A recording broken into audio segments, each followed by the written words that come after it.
What is up, everybody? Chris Fluke here, Chris Fluke Podcast, episode number 174. In this episode, we're going to be looking at taking the proper approach to developing a fitness plan for over the course of the year, right? And our mindset has to be, I need to prepare my body to perform for whatever life throws at me, right? We need to understand that life is more about. There's more to life than just accomplishing things, right? If you set a goal to run a 5K and you do it, you always end up getting that now what moment, right? This idea that we're going to be talking about here is going to be able to address those now what moments. It's going to be able to allow you to accomplish some goals throughout the course of the year, and it's going to also keep your adherence rate high as we move through this thing. We kind of use different cycles throughout the year. It's like that saying, there's a season for everything. Well, in my opinion, there's a season for everything when it comes to training, right?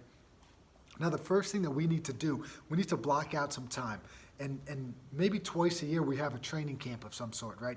Where for me this year we were going on vacation and I wanted to hit a certain strength feat before going on vacation, right? So I backtrack, 6 to 12 weeks. Prior to that, I was getting into training mode and I was going to do everything in my power to accomplish that goal before we left. And then when we left, I didn't worry about following any kind of structured plan. I knew I was going to be away. I knew it was going to be hard. I knew I was going to eat whatever we were going to eat. I knew if I was going to go for a walk, we were going to be at the beach, we were going to do some swimming, whatever, right?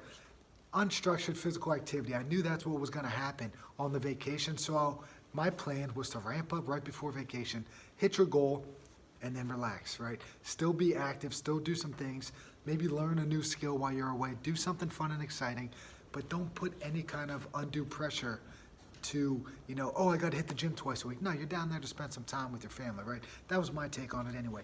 So I found a few training pockets that I wanted to gear up, and I ramped up twice this year, right? We had 2 trips, and I did it. One was a weight loss goal, one was a strength feat, right? And I was able to accomplish that. Good. Next year, we're going to try to do the same thing again, but maybe try to maintain that weight, maintain that strength for a little bit longer. That's what I'm thinking, right? Anyhow, each year you find a few things that you want to accomplish, right? Is it a 5K? Is it a half marathon? Is it a weight loss goal? Is it a strength challenge, right? Whatever it may be, you mark that on the calendar and then you start counting backwards, all right? Give yourselves 8 to 12 weeks to accomplish something. Now, over the course of those 8 to 12 weeks, you're going to have to go hard at it, right? And you do whatever you have to do to accomplish that feat. Find a plan. Talk to a coach, send me a message, do what you got to do. Let me know what you're trying to accomplish, and I can help guide you in that right direction, all right? Now, if you're a 100-pound bench presser and you want to get to 315, that might take years, right? So we have to keep the goals reasonable, all right? But I think I could help point most of you in the right direction, no matter what you're preparing for. So we have that. We have those parts of our schedule blocked out. Now what, right? We have the training camps. Once we accomplish our feat, we don't just stop training, right? We need to find some things to fill the gaps in between our big challenges. So what do? We take the seasonal approach, right? We take a varied approach to training. So for one part of this, if you're doing some conditioning work, I've got a few ideas that I'm really into, all right? One of them is long, slow running and or walking. We're talking in that, 30 to 60 minute range. This could be just straight up walking, and that's fine. This could be a very slow jog where you keep your heart rate down in that 140 and below range. You're not pushing too hard. You want to just move your body. You want to go 30 to 60 minutes. You don't want to physically exert yourself too much, but you want to be able to push your conditioning a little bit, all right? And then each week you try to nudge it forward. Phil Maffetone, the math method. When I do my long, slow training, I take 180 and I deduct my age from it. So let's say you're 40 years old. You take 180 minus 40 equals 140. That's your top end heart rate. Keep it below. Sometimes you could jog it the whole time. If you hit a hill, you might have to walk the hill because it'll spike your heart rate. But the goal is to keep it under 140. It's not going to tax your heart too much. It's not going to tax your lung too much. But what it is going to do is it's going to push the heart and lungs a little bit beyond its current threshold and improve your cardiorespiratory fitness. And if we're able to do that, science, research, it tells us we're going to be able to live longer, okay? That's part one. Part 2 now, the 4x4 interval program. Once you build up an aerobic base, I want to start adding some intensity. So we'll do the 4x4 interval program. With that, you take 5 to 10 minutes to warm up. Then you're going to go hard for 4 minutes. Hard for 4, and then slow for 3.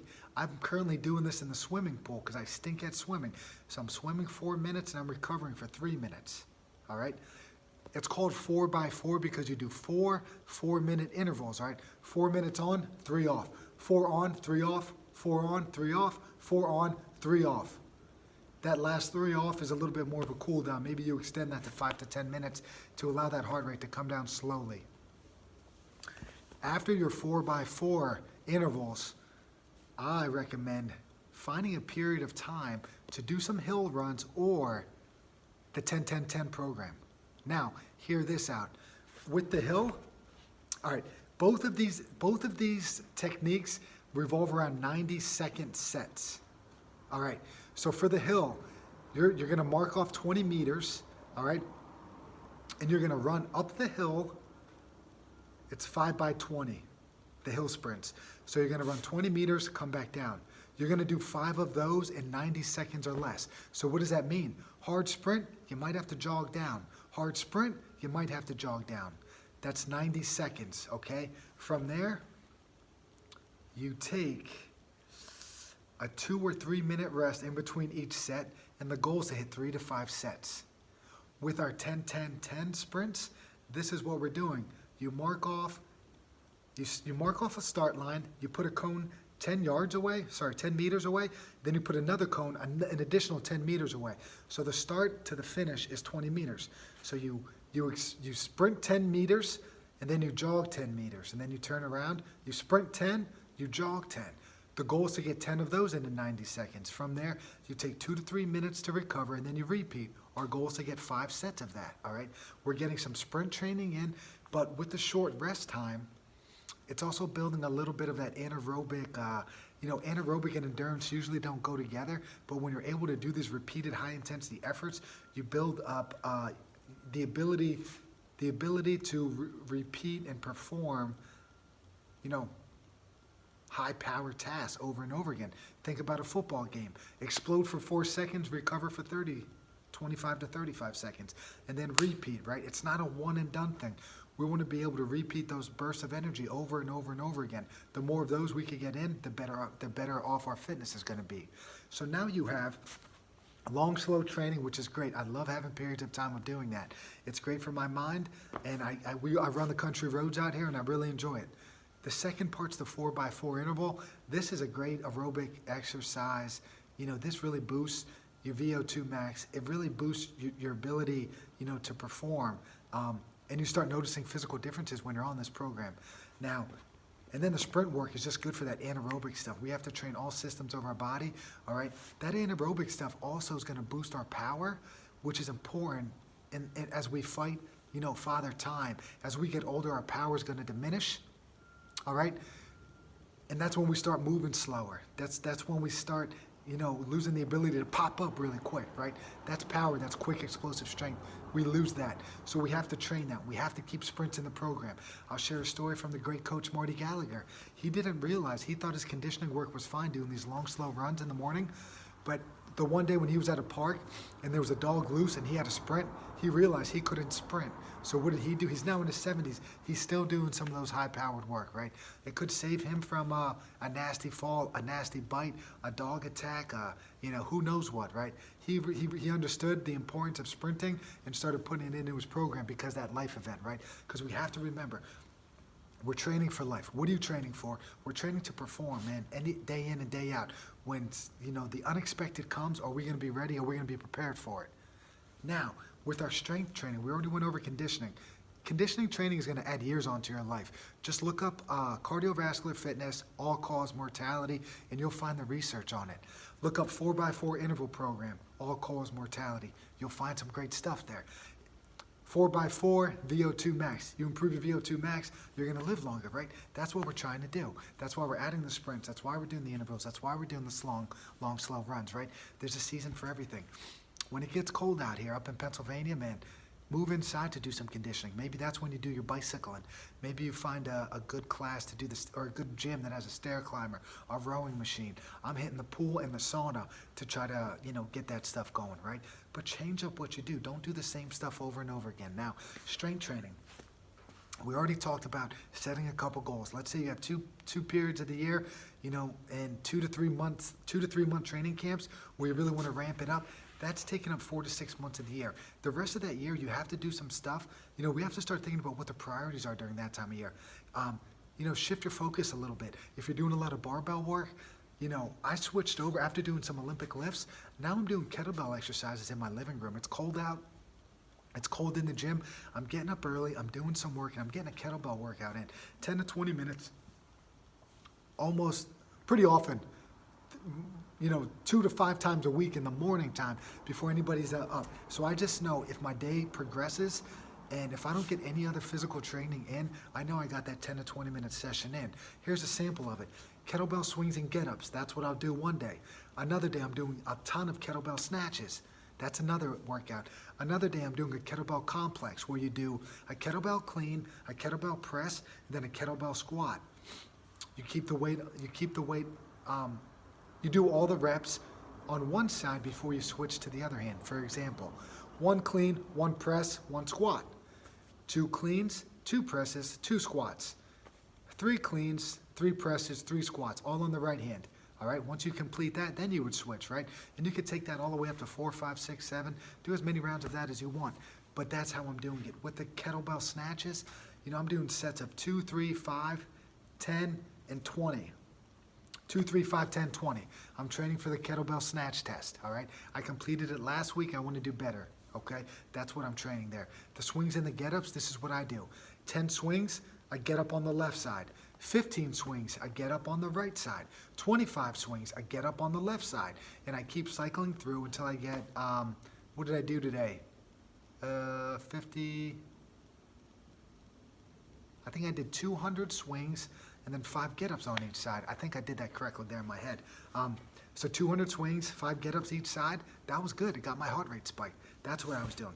Other periods of time, right? So let's say you're doing some barbell training. Now you're moving to the kettlebells.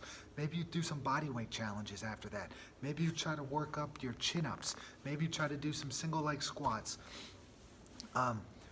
Maybe you start doing more push-ups, some more calisthenic type stuff, right? That's another option. Another option would be doing some high rep training, maybe following a bodybuilder's program. There's a lot of options out there what you could do, but the main point of this is that you cycle through what you're doing. You give yourself breaks, right? You can't, if you're going to try to be an Olympic lifter, some of the greatest Olympic lifters of all time, a guy named Tommy Kono, for example, he would do his Olympic lifting and then he would bodybuild after that. He would do his training camps. He would have, I don't know how many meets he would go into, but it would be less than a handful, right? So he knew that he had to get himself prepared. And in between that, he did bodybuilding stuff.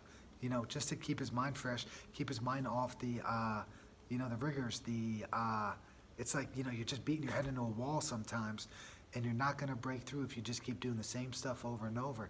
So you need to take a different look. You need to take a different approach, a different outlook on what you're performing. So you vary your physical training. And if you do say if you're doing powerlifting, all right, maybe you learn how to do the deadlift, the bench press, and the squat, right? Other periods throughout the year, you're going to do some more explosive stuff. Maybe you try to learn, maybe you do some box jumps, all right? Maybe you do that and, you try to do some push presses, some explosive type stuff. Throw some medicine balls, right? That stuff is fun. You push some sleds. Other times of the year, you do the Olympic lifting. Other times, you're doing the kettlebell stuff. You're just doing what is going to keep yourself fresh. And I got to tell you, when I switched from the Olympic lifting barbell work to the kettlebell work, my lungs and my grip have seen great improvements just by making that small change. And I think that my body has seen improvements too because of it, because of the novelty of it, right? We have to keep in mind that in order for us to learn a skill, we have to do it over and over again, right? But in order for us to be challenged mentally and physically, we need to do things that we're not good at, okay? So there's a certain balancing act there. For the training camps, you need to practice the stuff over and over again, practice the skills over and over again. But when you're in those other periods of time, that's when we need to introduce new stimulus. Rock climbing, swimming, stand-up paddleboarding, whatever it is, right? Introduce some new things. Your mind will thank you as you get older, all right? And your body's going to thank you as it's challenged in a way that you're not accustomed to, and it's going to help keep you feeling fresh. It's going to help keep you injury-free, all right? The great coach Dan John talks about, park bench and bus bench. You know, the bus comes on a set schedule. Say it's going to be there at 1 o'clock. But that park bench, you know, you're just hanging out. You're talking to friends. You're like Forrest Gump. You know, you're shooting the breeze. You got nowhere to go that day, right? You're just hanging out, relaxing, having fun, BSing, learning some new skills, having some new conversations. That's like that's like the downtime that you have in the year, right?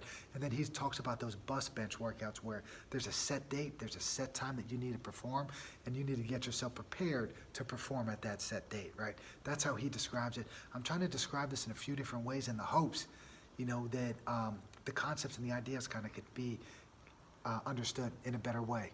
Now, if you guys have any questions, chrisflick.net's the website. Cornerstone Fitness is the social media stuff. I'm on Instagram. I'm on Facebook. Like it, share it. It's a lot of youth stuff on there. I do some adult stuff as well, okay? I got the website. You could go there and subscribe to my newsletter. This podcast is on Apple, Google, Stitcher, Spotify. We're on YouTube, where you're probably watching this now. And, you know, we're approaching the end of the year, so let's start thinking about how we want to finish 2022, right? And then also let's start looking at our year in 2023, and let's start planning out some period of time where we really want to crank it up and ramp it up. All right. Hope you guys like this episode. Peace, everybody.